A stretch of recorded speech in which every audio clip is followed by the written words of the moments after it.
Agora o capítulo 5, o versículo 4 e o versículo 5. Quando fizer algum voto a Deus, não tardes em pagá-lo, porque ele não se agrada de tolos. O que votares, paga. Melhor é que tu não prometas do que prometer e não pagar. Tudo que a gente prometer, a gente precisa colocar em mente que a gente vai ter que fazer.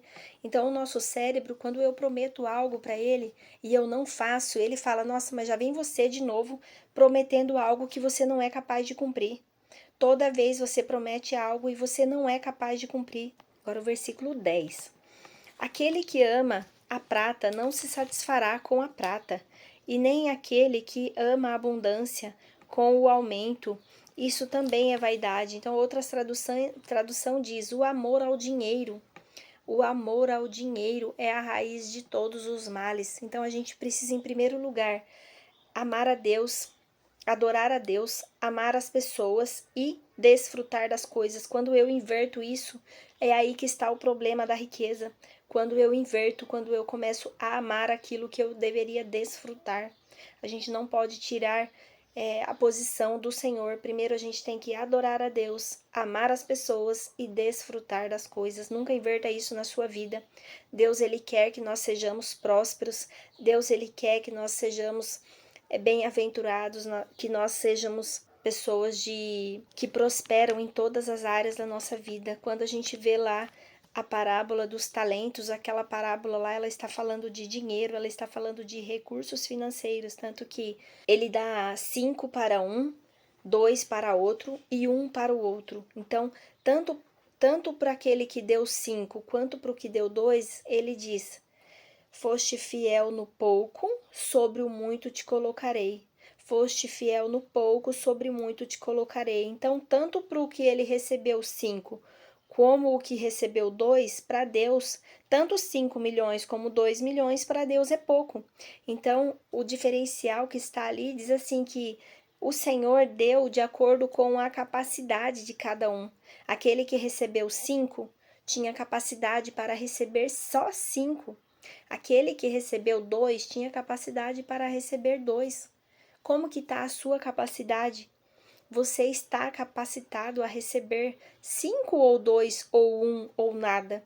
Então, muitas vezes o que você tem porque está de acordo com a sua capacidade. Então, você precisa melhorar as suas capacidades para que Deus, que é o maior investidor, para que Deus, que é o maior semeador, ele invista em você, na sua vida, para que você possa abençoar e transbordar, multiplicar na vida das pessoas. O versículo 13, ele diz assim, ó: há um mal doloroso que vi debaixo do sol, a saber, as riquezas que os seus donos guardam para o seu próprio dano. Então, aquela pessoa que acumula riqueza, que guarda riqueza, guarda para o seu próprio dano. Então, lembra que eu falei que Deus, ele nos chamou para dominar, governar e multiplicar? Ele não chamou a gente para guardar, para reter. Deus, ele nos chamou para transbordar, para multiplicar. Quando eu multiplico, eu abençoo vidas. Quando eu guardo, quando eu poupo para mim, eu poupo pensando no meu ego. Quando eu multiplico para ajudar outras vidas, para ajudar outras pessoas.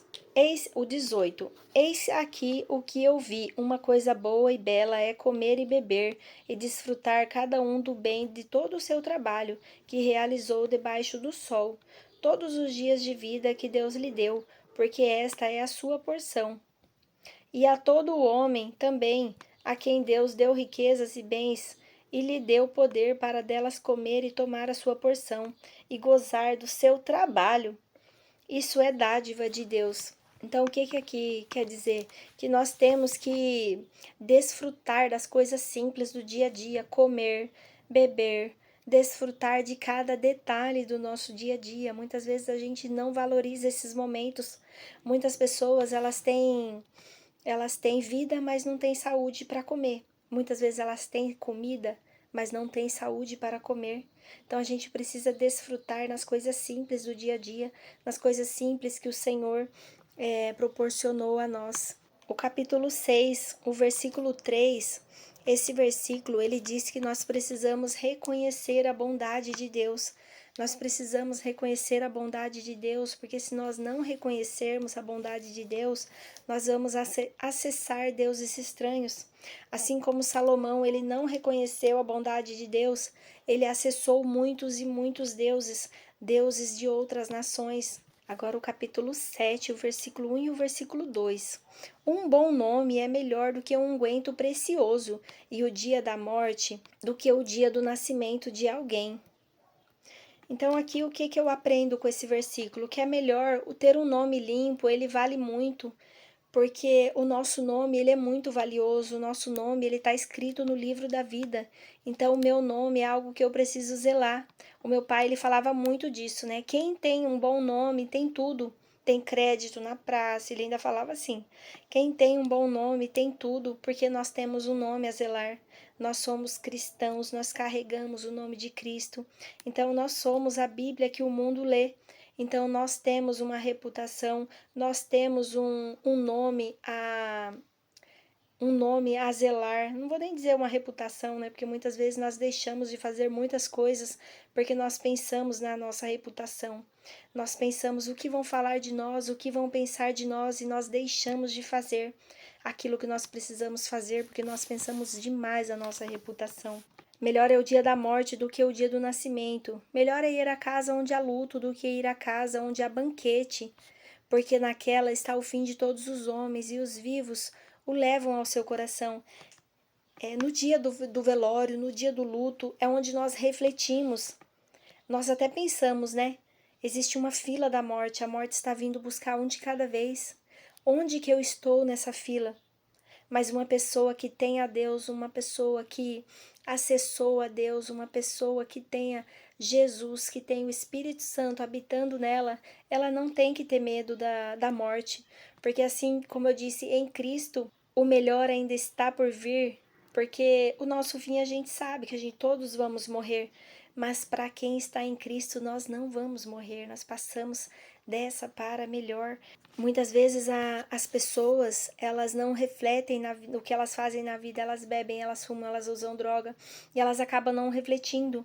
Mas quando chega no dia do luto, no dia da morte, no dia da morte de alguém, é onde todas as pessoas têm consciência e falam, ó, hoje chegou o dia dele, quando virá o meu? O que eu estou fazendo da minha vida? O que eu estou fazendo com a vida que o Senhor me deu? Com aquele depósito lá diário de 24 horas, o que eu estou fazendo? Eu estou desfrutando, eu estou compartilhando da palavra do Senhor, eu estou transformando vidas com o meu testemunho. O que eu estou fazendo com a minha vida? Então, o momento de morte, o momento de luto, é um momento de reflexão, um momento onde as pessoas tinham que refletir sobre suas vidas e o que estão fazendo. O versículo 8: melhor é o fim das coisas do que o princípio delas, e o paciente de espírito é melhor do que o orgulhoso de espírito. Em Cristo, por exemplo, melhor é o fim do que o começo. Imagine um casal que é casado, melhor é o fim do que o começo. O fim seria o fim do relacionamento ou o fim? Não, não há fim de relacionamento para um casal que está em Cristo. Então Salomão, ele falou isso, melhor é o fim das coisas do que o começo, mas ele não terminou bem.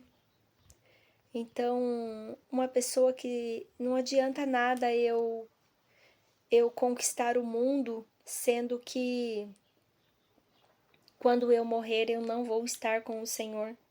Então, que fim será esse? Paulo ele dizia, para mim o viver é Cristo e o morrer é lucro. Será que eu posso dizer isso hoje? Você pode dizer isso hoje? Que melhor é morrer do que viver? O viver é Cristo e o morrer é lucro. Será que você pode dizer isso hoje? O versículo 10. Nunca digas por que foram os dias passados melhores do que estes, porque não há sabedoria nessa pergunta. Eu já cansei de dizer, gente, nossa, mas antes era tão bom, antigamente as pessoas eram diferentes. Mas o que eu estou fazendo hoje para tornar isso diferente? Quando eu falo que o ontem foi mais importante do que hoje, quando eu falo isso é porque eu não desfrutei do ontem. Muitas vezes as pessoas que sentem muita saudade dos seus entes queridos quando falece é porque elas não aproveitaram em vida, não visitaram. Então quem tem muita saudade é porque não desfrutou. não desfrutou, então desfrute no hoje, para que você não venha sentir saudade do ontem. O versículo 14. No dia da prosperidade, alegra-te, mas no dia da adversidade, considera, porque também Deus fez um em oposição ao outro, para que o homem nada descubra do que há de vir depois dele. Então, por que existe o dia mau? Para nós sermos gratos no dia bom. Então, se tudo for bom e tudo for mal, eu não vou saber diferenciar a diferença entre um e outro, eu não vou saber balancear, então precisa ter um em compensação do outro. Agora o 26. E eu acho mais amarga do que a morte a mulher em cujo coração são laços e redes, e cujas mãos são ataduras. Aquele que agradar a Deus escapará dela, mas o pecador será preso por ela. Existe um espírito aí que as pessoas falam, aquelas mulheres que se vestem, se sensualizando, elas falam que essas mulheres elas estão com o espírito de pomba gira, esse espírito da sedução, esse espírito da sedução, do prazer. Então, quando um homem tem relação com uma mulher desse tipo, diz que ela se torna uma só carne com esse espírito, com o homem, e esse espírito acaba também habitando neste homem. Então é uma coisa assim muito séria. Assim como na relação sexual, nós nos tornamos um com o nosso cônjuge, nessa relação também eles se tornam um. Esse homem com essa mulher, eles se tornam um, tanto no corpo como no espírito. É uma coisa assim bem feia, bem repugnante, né? Eis aqui o que encontrei, diz o pregador, conferindo uma coisa com a outra para achar a razão delas, a qual ainda busca a minha alma, porém eu não a achei. Um homem entre 1000 eu encontrei, mas uma mulher entre todas estas não encontrei. Salomão, ele teve 1000 mulheres, ele teve 700 princesas e 300 concubinas, e ele diz que ele não encontrou nenhuma para amar. Por que ele não encontrou nenhuma?